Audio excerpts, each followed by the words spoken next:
So students, हमने जो है कुछ इम्पॉर्टेंट पॉलीमर्स किए थे। अब उन्हीं को ही हम कंटिन्यू कर रहे हैं। आगे कुछ और पॉलीमर्स करेंगे हम। उसमें फ़र्स्ट है आपका बेकेलाइट, वेरी इंपॉर्टेंट पॉलीमर। जो बेकेलाइट होता है उसका मोनोमेरिक यूनिट क्या होते हैं? Phenol and formaldehyde.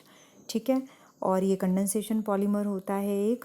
लेकिन अगर ये लीनियरली फिनोल और फॉर्मल्डिहाइड कंबाइन कर रहे हैं तो लीनियर प्रोडक्ट को हम क्या बोलते हैं? बेकेलाइट नहीं बोलते, लीनियर प्रोडक्ट को हम नोवोलैक बोलते हैं। ठीक है। और क्रॉस लिंक प्रोडक्ट को आप बेकेलाइट बोलते हैं। देखिए, अब लीनियर और क्रॉस लिंक बार बार समझाने की ज़रूरत नहीं है। लीनियर आपकी स्ट्रेट चेन में है और जो क्रॉस लिंक्ड है उसमें क्रॉस लिंकिंग होती है बिटवीन टू लीनियर चेन्स। तो ये आपको यहाँ पे स्ट्रक्चर भी दिखाई हुई है कि ये एक लीनियर चेन है, नीचे वाली एक लीनियर चेन है और इन दोनों चेन्स के बीच में क्रॉस लिंकिंग हो रही है। ये देखिए, तो this is cross linked polymer. इसको मैं आगे और डिस्कस करूँगी। देन यूजेस में जो बेकेलाइट होता है वो आपका सॉफ्ट बेकेलाइट होता है। सॉफ्ट इसलिए होगा ये क्योंकि ये आपका लो डिग्री पॉलीमराइजेशन होती है इसमें, मतलब कम यूनिट्स जो हैं कंबाइन करेंगे तो सॉफ्ट बेकेलाइट बनेगा। और उसको आप काय में यूज़ कर सकते हैं? ग्लू बनाने में यूज़ कर सकते हैं उसको, वर्निशेस में भी यूज़ कर सकते हैं।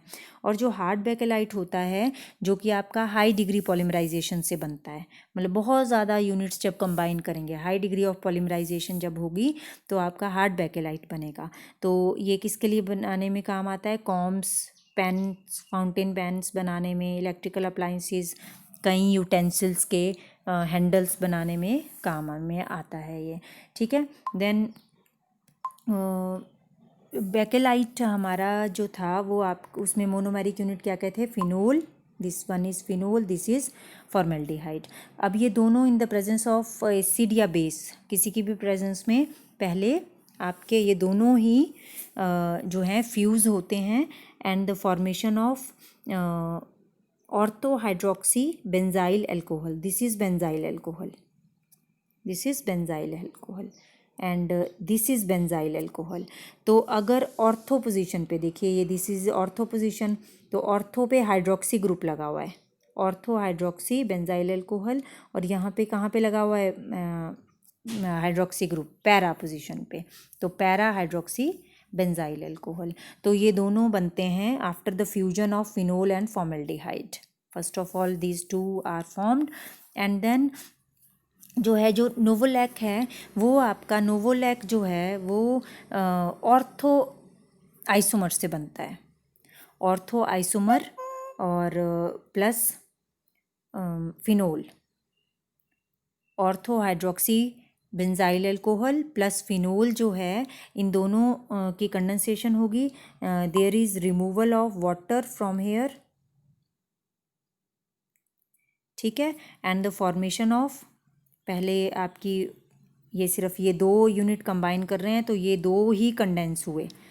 ठीक है, वाटर के रिमूवल से इन द प्रेजेंस ऑफ एसिड। फिर जब और ज़्यादा कंडेंसेशन हो जाती है तो आपका पॉलीमर बन जाता है। तो आपका क्या बनेगा यहाँ पे? पॉलीमर। ये था ना यूनिट जो दो से बना था।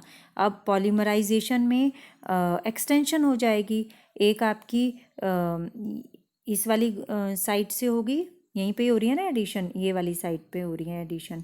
तो दोनों पे आप अगर एडिशन ही दिखाएंगे तो आपको क्लियर नहीं होगा, तो एक CH2 यूनिट भी यहाँ पे दिखाना पड़ेगा। ठीक है। तो ये बना नोवोलैक। नोवोलैक के बाद ये तो था लीनियर। नोवोलैक कैसा था? लीनियर पॉलीमर था। अब हमने बेकेलाइट जो है वो क्रॉस लिंक्ड है। बेकेलाइट जो है वो आपके दोनों आइसोमर इसमें यूज़ होते हैं, ऑर्थो आइसोमर भी, ortho hydroxy and para hydroxy दोनों यूज़ होंगे। एंड पॉलीमराइजेशन होगी, रिमूवल ऑफ वाटर होगा। तो पहले आपने यहाँ पे ये देखिए, इस पोजीशन पे वाटर निकल जाएगा, H यहाँ से निकला और OH यहाँ से निकला, तो ये देखिए कंडेंसेशन हो गई। तो ये होती रहेगी, आगे आगे आगे एक्सटेंड होते रहेंगे। ये तो था इस पोजीशन पे, लेकिन ये नीचे को भी हो सकती है ना पॉलीमराइजेशन, क्योंकि यहाँ पे भी OH रिमूव हो सकता है, यहाँ से भी, है ना। तो जब यहाँ से OH रिमूव होगा तो ये बनेगा CH2 और नीचे की तरफ को जो है वो क्रॉस लिंकिंग हो जाएगी पॉलीमर चेन की। इसमें जो है अब यहाँ पे ये अगले यूनिट से कंबाइन करेगा, अगले पैरा से कंबाइन करेगा। तो इस तरफ को भी इस ऑर्थो के पैरा है और इस तरफ को भी पैरा है, दोनों तरफ पैरा है। तो ये बीच वाला क्या हुआ, ये तो ऑर्थो हुआ है ना, बीच वाले में CH2 नहीं आएगा क्योंकि ये ऑर्थो है। क्लियर हुआ? तो इसीलिए यहाँ पे CH2 नहीं है। आपकी बुक्स में जो है कई बार यहाँ पे भी क्रॉस लिंकिंग बता दी हुई है, CH2 ग्रुप बता दिया हुआ है, तो आप उसको करेक्ट कर लें। ठीक है, तो ये बन गया आपका बेकेलाइट। ये फर्स्ट लीनियर चेन, ऊपर ये सेकंड लीनियर चेन, और फिर जो पैरा वाले हैं उनमें cross linking of CH2 group is incorporated. Clear हो गया bakelite. Then next is melamine formaldehyde resin. तो मेलामाइन के आपने सुने होंगे कि हमने जो है मेलामाइन की क्रॉकरी ली है, सुना है आपने? कई बार आपके पेरेंट्स बोलते हैं, या आप जब भी शॉप पे जाते हो तो आपको शॉपकीपर बोलता है कि ये मेलामाइन की क्रॉकरी है जी। तो मेलामाइन की क्रॉकरी है अगर, तो इट मीन्स आपको समझ आना चाहिए कि वो अनब्रेकेबल क्रॉकरी है, क्योंकि जो मेलामाइन फॉर्मेल्डिहाइड रेजिन है वो that is used for making unbreakable crockery. तो अब वो बना कैसे है, उसके मोनोमेरिक यूनिट्स क्या क्या हैं, तो ये तो नाम में ही है, मेलामाइन और formaldehyde. Melamine and formaldehyde are the monomeric unit for this resin या दिस पॉलीमर।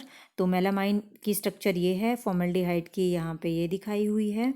अब देखिए फॉर्मेल्डिहाइड में फर्स्ट ऑफ ऑल पहले तो ये फ्यूज़ होंगे दोनों और इंटरमीडिएट बनेगा।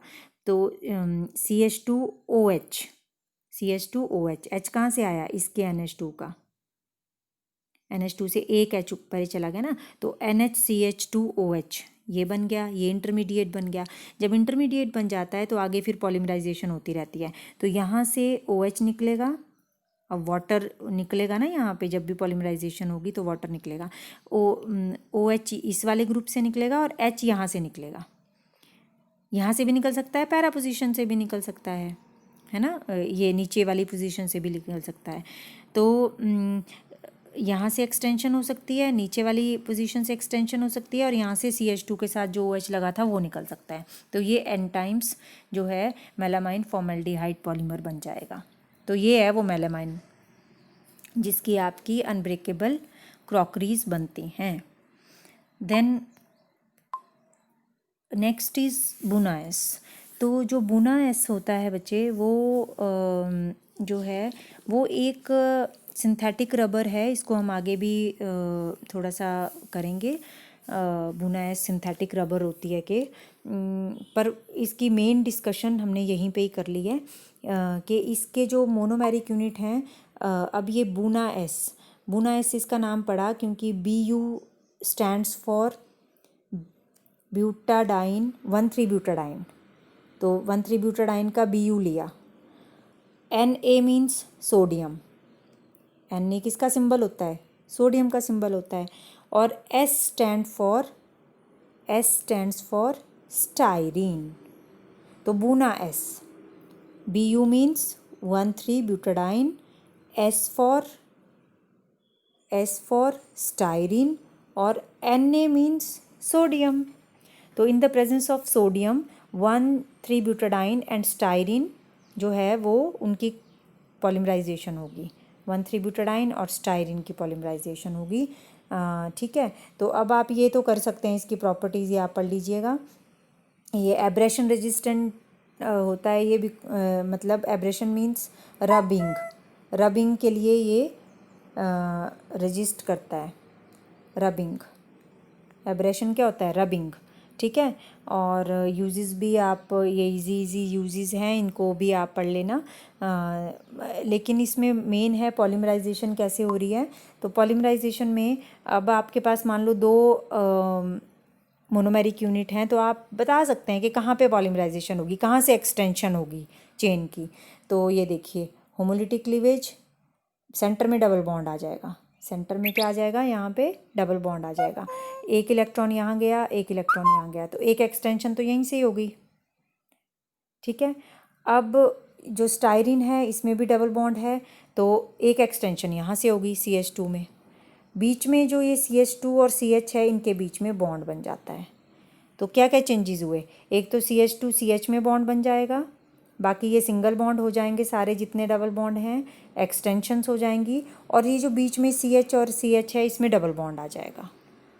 CH CH के बीच में डबल बॉन्ड, CH2 CH के बीच में सिंगल बॉन्ड, और यहाँ से एक्सटेंशन। तो दिस इज़ बुनाएस, ठीक है, this is the structure of Buna S. Then next is polyisoprene. तो जो पॉलीआइसोप्रीन होती है उसको नेचुरल रबर भी बोलते हैं, ठीक है। और आइसोप्रीन की जब पॉलीमराइजेशन हो जाएगी तो नेचुरल रबर बनेगी। आइसोप्रीन होता क्या है, आइसोप्रीन इज 2-methyl-1,3-butadiene। देखिए 1 2 3 एंड 4, तो 2 पोजीशन पे मिथाइल है, 2 मिथाइल 1 पे डबल बॉन्ड 3 पे डबल बॉन्ड, 2-methyl-1,3-butadiene। इसकी जब पॉलीमराइजेशन करेंगे तो इसकी पॉलीमराइजेशन में देखिए जब भी पॉलीमराइजेशन होगी तो डबल बॉन्ड पे होमोलिटिक क्लीवेज, तो यहाँ डबल बॉन्ड आ जाएगा, अब C और CH यहाँ पे डबल बॉन्ड आ जाएगा बीच में, और यहाँ से एक्सटेंशन हो जाएगी, यहाँ से और यहाँ से तो एक्सटेंशन हो रही है, बीच में डबल बॉन्ड आ रहा है। लेकिन इसमें जो है ये तो सिंपल हो गया कि आप इसको कैसे भी लिख सकते हैं, single bond CH2 single bond CH3 double bond CH2 और एक्सटेंशन, और इसको आपने n टाइम्स कर लिया तो आपने बोल दिया कि ये नेचुरल रबर बन गया। लेकिन यहाँ पे ये जो बना आपका, इसके 2 आइसोमर्स हो सकते हैं, कौन कौन से, एक आपका सिस आइसोमर होगा और एक ट्रांस होगा, एक सिस और एक ट्रांस। तो उसमें क्या फ़र्क है, क्योंकि डबल बॉन्ड पे ही सिस और ट्रांस देखते हैं ना हम, डबल बॉन्ड पे सिस और ट्रांस देखते हैं। तो अगर डबल बॉन्ड पे देखिए ये वाले कार्बन के साथ एक आपका CH2 ग्रुप लगा हुआ है, ठीक है, और एक आपका CH3 ग्रुप लगा हुआ है, और इस कार्बन के साथ क्या क्या लगा हुआ है, एक आपका H लगा हुआ है और एक CH2 लगा हुआ है, ठीक है। तो अगर CH2 दोनों सेम साइड पे हैं तो वो सिस होगा। ये देखिए यहाँ पे मैंने क्लियर किया हुआ है कि CH2 सेम साइड पे अगर है डबल बॉन्ड के, तो ये कौन सा आइसोमर होगा, सिस 1,4 पॉली आइसोप्रीन। और अगर ये CH2 दोनों ऑपोजिट पोजीशन पे हैं डबल बॉन्ड की, तो ये होगा trans isomer, trans 1,4 polyisoprene. Clear हुआ ये। तो जो ट्रांस वाला होता है उसको गूटा पर्चा बोलते हैं, मतलब नेचुरल रबर की भी टाइप होती है ना, तो जो ट्रांस वाला हुआ वो नेचुरल रबर में पॉलीआइसोप्रीन में जो ट्रांस हुआ उसको गूटा पर्चा बोलते हैं। क्या बोलते हैं, गूटा पर्चा, याद रखना है आपने, ट्रांस वाले को गूटा पर्चा बोलते हैं। देन अगर आप इसकी ये जो पॉलीआइसोप्रीन है इसकी जो प्रॉपर्टीज़ हैं, रबर की क्या प्रॉपर्टीज़ होंगी कि उसको हम कितना खींच सकते हैं, कितना वो टेम्परेचर रेजिस्ट कर सकता है, कितने मतलब उसकी टेम्परेचर कितने टेम्परेचर तक वो टूटेगी नहीं रबर, या कितना उसको हम टेंसाइल स्ट्रेंथ कितनी है, जितना खींचेंगे तो वो टूटेगी नहीं। तो उन प्रॉपर्टीज़ को अगर हमने इंक्रीज़ करना है तो हम एक काम कर सकते हैं कि वल्केनाइजेशन कर सकते हैं। वल्केनाइजेशन क्या होती है, it is the process of heating natural rubber, किसके साथ, with sulphur to improve its properties. The process is called vulcanisation, ठीक है। तो अगर आप ये जो नेचुरल रबर है इसको हीट करते हो इन द प्रेजेंस ऑफ सल्फर, तो आपके पास क्या बन जाएगा, वल्केनाइज्ड रबर बन जाती है।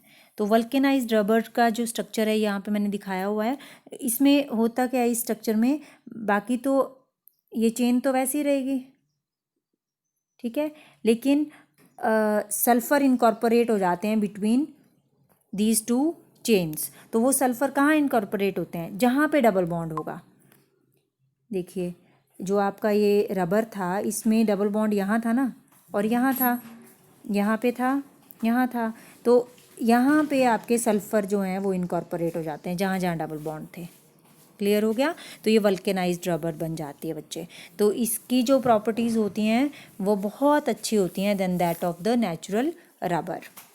ठीक है, तो हम इसके कुछ डिफरेंसेस अगली स्लाइड में करेंगे।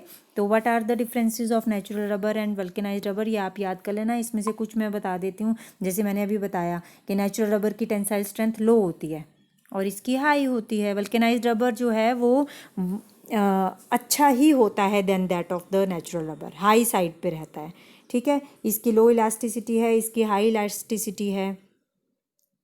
सॉफ्ट एंड स्टिकी होती है नेचुरल रबर, ये हार्ड एंड नॉन स्टिकी होती है, चिपकती नहीं है आपके हाथों पे। पहले आपने देखना कई बार जो आपके घरों में जो रबर बैंड आते हैं ना, आते हैं रबर बैंड, ठीक है, उनमें कुछ रबर बैंड ऐसे होते हैं जो कि आपके बड़े हाई क्वालिटी के होते हैं। उनको आप धूप में और कई सालों तक रहने दो तो उनको फ़र्क नहीं पड़ता। लेकिन कुछ जो हैं कुछ टाइम के बाद अगर उनको धूप में रख दो ना तो वो या तो सॉफ्ट हो जाते हैं या उनमें क्रैक्स पड़ जाते हैं। तो अगर वो हाई क्वालिटी के हैं तो वो वल्केनाइज्ड रबर हैं, अगर वो लो क्वालिटी के हैं तो वो इसका मतलब नेचुरल रबर उसमें ज़्यादा है।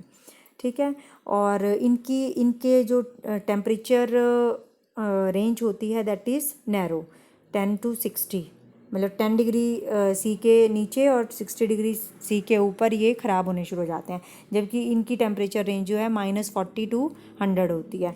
ठीक है, और ये जो वल्केनाइज्ड रबर हैं ये इनसॉल्युबल होते हैं ऑलमोस्ट ऑल कॉमन सॉल्वेंट्स। ठीक है, then next is synthetic rubbers. तो सिंथेटिक जो रबर्स हैं वो आपके तीन हैं सिंथेटिक रबर्स। एक है नियोप्रीन रबर, दूसरी है स्टाइरीन ब्यूटाडाइन रबर, SBR भी बोलते हैं उसको, और बूना-एस भी बोलते हैं, पीछे किया हमने बूना-एस। तो बूना-एस इज सिंथेटिक रबर। और एक तीसरा भी करेंगे सिंथेटिक रबर में, बूना-एन। ठीक है, तो first of all come to neoprene rubber. Neoprene में आइसोप्रीन में क्या था, आइसोप्रीन में सेकंड पोजीशन पे मिथाइल ग्रुप था और नियोप्रीन में 1 2 3 एंड 4 सेकंड पोजीशन पे क्लोरो ग्रुप है। तो इसको बोलेंगे आप क्लोरोप्रीन। नियोप्रीन ना बोल सॉरी आइसोप्रीन ना बोल के इसको बोलेंगे क्लोरोप्रीन। तो नियोप्रीन का मोनोमेरिक यूनिट क्या है, क्लोरोप्रीन। ठीक है, और क्लोरोप्रीन या इसको आप और क्या बोल सकते हैं IUPAC नॉमेनक्लेचर में 2 क्लोरो 1 3 ब्यूटाडाइन, 2 पे क्लोरो और 1 और 3 पोजीशन पे डबल बॉन्ड, 2 क्लोरो 1 3 ब्यूटाडाइन। ठीक है, ये आपका आ गया क्लोरोप्रीन। क्लोरोप्रीन की पॉलीमराइजेशन करनी है नेचुरली, पॉलीमराइजेशन तो अब आपको पता ही चल गई है। यहाँ डबल बॉन्ड आ जाएगा होमोलिटिक क्लीवेज के कारण, डबल बॉन्ड सेंटर में आ गया, ये सिंगल हो जाएंगे और यहाँ से एक्सटेंशन, ये देखिए यहाँ से एक्सटेंशन, बीच में डबल बॉन्ड, यहाँ से एक्सटेंशन और क्लोरो अपनी जगह पे, तो ये N टाइम्स है। ठीक है, तो ये है आपका neoprene. This is synthetic rubber. Buna-S पे आ जाइए। बूना-एस मैंने पीछे भी डिस्कस कर दिया है। तो ब्यूटाडाइन 1 3 ब्यूटाडाइन या फिर आपका styrene 1 3 butadiene, S for styrene और Na फॉर सोडियम। सोडियम के प्रेजेंस में हीट करेंगे इन दोनों को, मोनोमरिक यूनिट्स को, and the formation of SBR, styrene butadiene rubber. Styrene butadiene rubber, SBR या बूना-एस कुछ भी बोल सकते हैं। ठीक है, इसका मैकेनिज़्म मैंने पीछे बता दिया आपको। यहाँ पे डबल बॉन्ड आ जाएगा, यहाँ से एक्सटेंशन, यहाँ से ये इसके साथ कंबाइन कर जाएगा, यहाँ से ये एक्सटेंशन हो जाएगी और ये सिंगल बॉन्ड हो जाएंगे बच्चे सारे जितने भी डबल हैं। ठीक है, फ्री रेडिकल बन जाएंगे ना उनके। Then come to next that is nitrile rubber. इसको आप बोलते हैं नाइट्राइल रबर या बूना-एन। बूना-एन भी again Bu for 1 3 butadiene, Na for sodium की प्रेजेंस में और N for acrylonitrile, N for acrylonitrile. ठीक है, तो इसमें भी पॉलीमराइजेशन होगी एंड